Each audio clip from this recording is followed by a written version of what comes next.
Hello, madam. What would you like to drink? Espresso? Latte? Smoothie? Or maybe macchiato?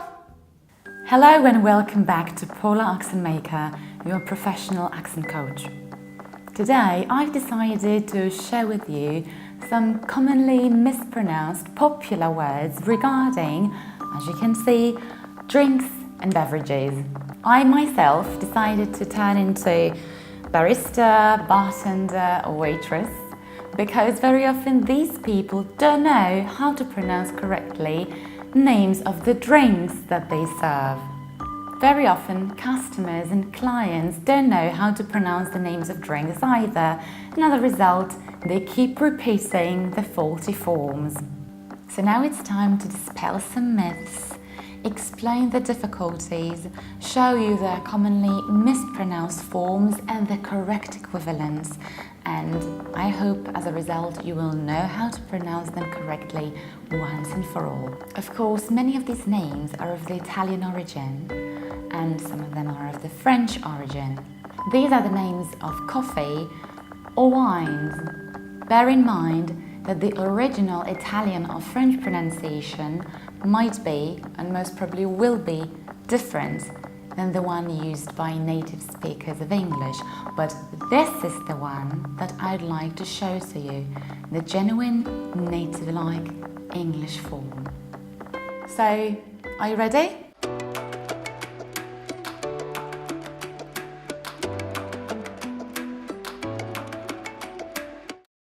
Number one, our keyword, it's coffee. Coffee in the British English, coffee.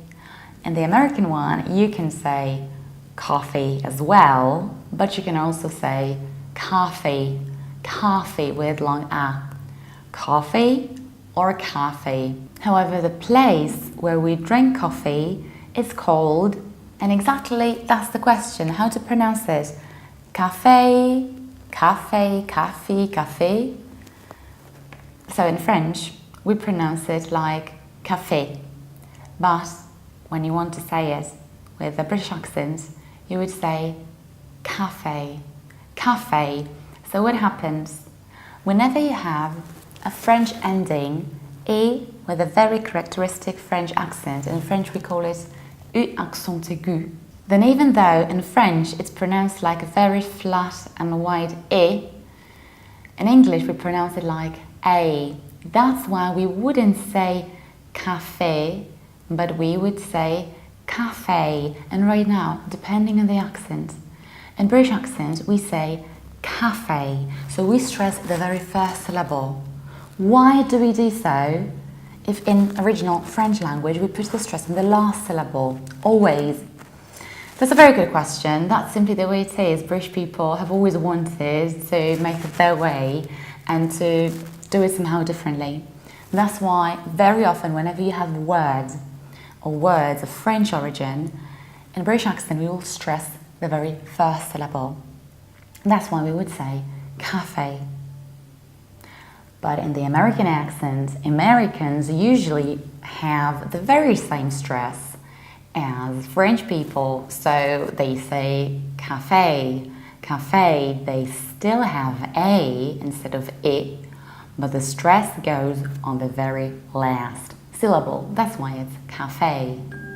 Let's have a coffee in this cafe. Or let's have a coffee in this cafe. Our next word is this one. So many people still say espresso. There is absolutely no X there. There is double S, which we pronounce in English in a very flat way. It's espresso. Espresso, as simple as that. Espresso.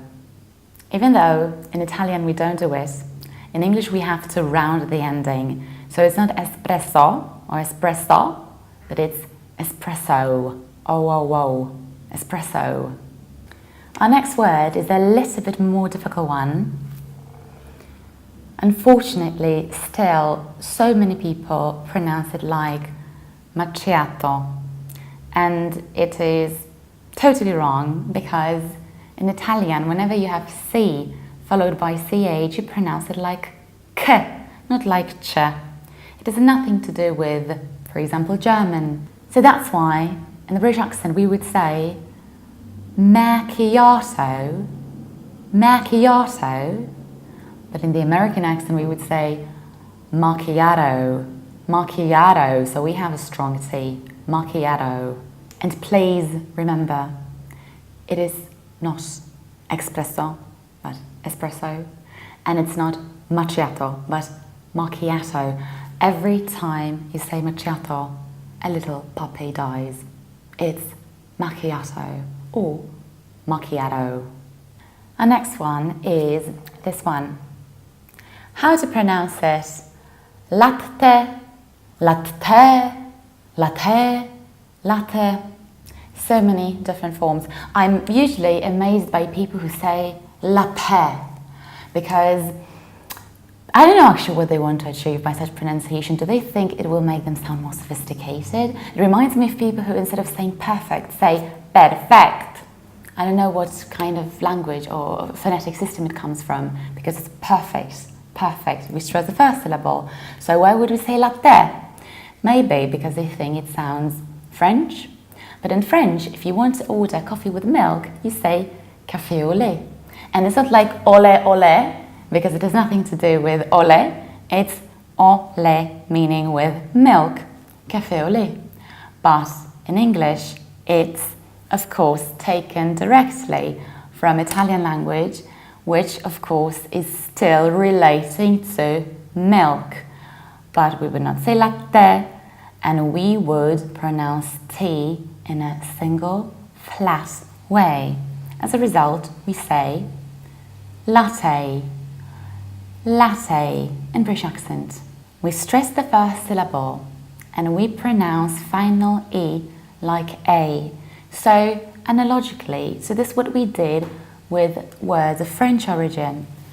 You had a accent aigu that you pronounce like A, like café, and here you have final Italian E that you pronounce like A, analogically.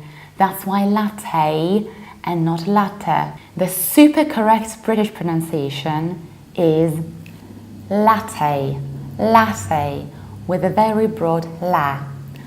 Although the dictionaries are dictionaries and the life is life, and I can assure you that there are still lots of British people who will pronounce this coffee like latte, latte, so they will have a very long R in the first syllable. And this is exactly how Americans pronounce this coffee. But in this situation, it's a little bit different.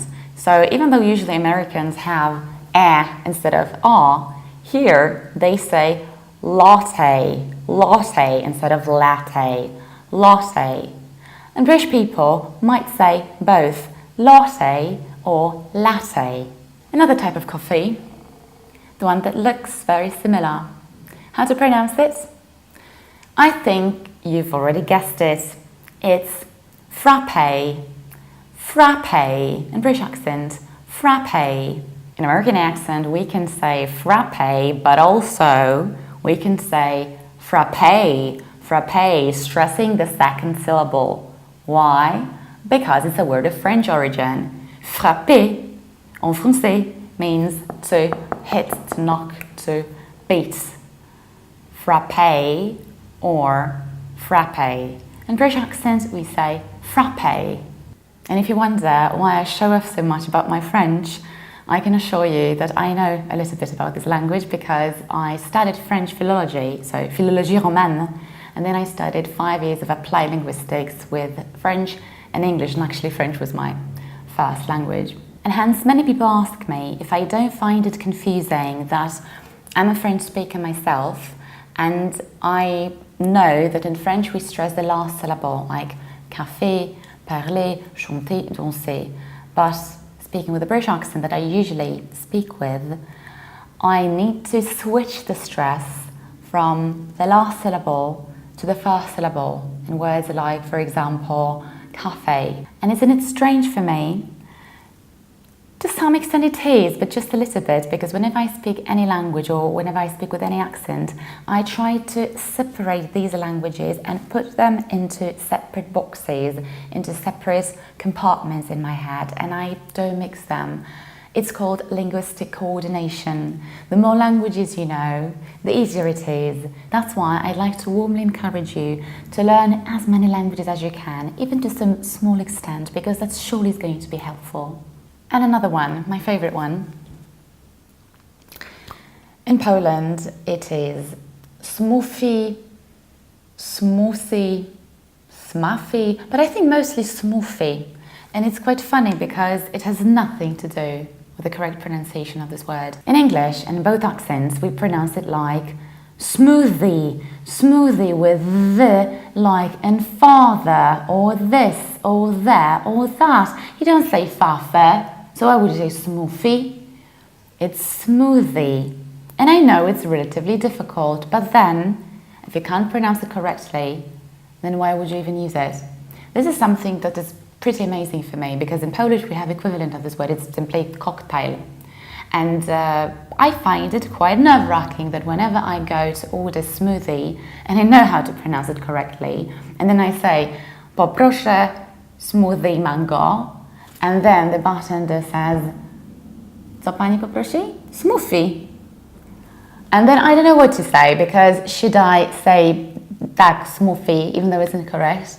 Or should I just keep pushing and saying, no, it's smoothie? So usually I just say, tak poproszę to, ten cocktail. And I think that if there is a word, if there is equivalent, and if there is one, right?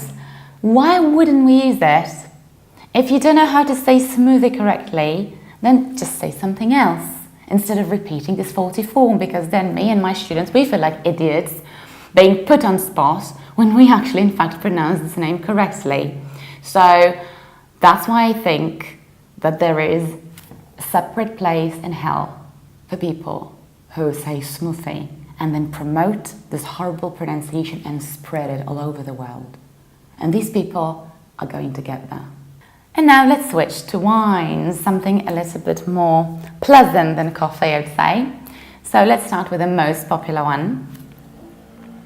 In French, we pronounce it like chardonnay. But as you can imagine, because it's a word of French origin and British accent, we would say chardonnay. Chardonnay, putting stress on the first syllable, chardonnay. And analogically, in American accent, we will say chardonnay, chardonnay. And the other popular one is this one. And again, in British English, it would be sauvignon, sauvignon, with a stress on the first syllable. Sauvignon, sauvignon. But in American accent, we would say sauvignon, sauvignon. To sum up, today you've learned how to say correctly coffee or coffee or coffee, cafe or café, espresso, macchiato, latte or latte, frappe or frappe, smoothie, chardonnay or chardonnay, sauvignon or sauvignon. I hope you enjoyed the lesson and you found my piece of advice helpful, and from now on you will stop making these typical mistakes and you will know how to pronounce them correctly once and for all. Please follow me on Instagram, my YouTube channel and my Facebook. See you next time.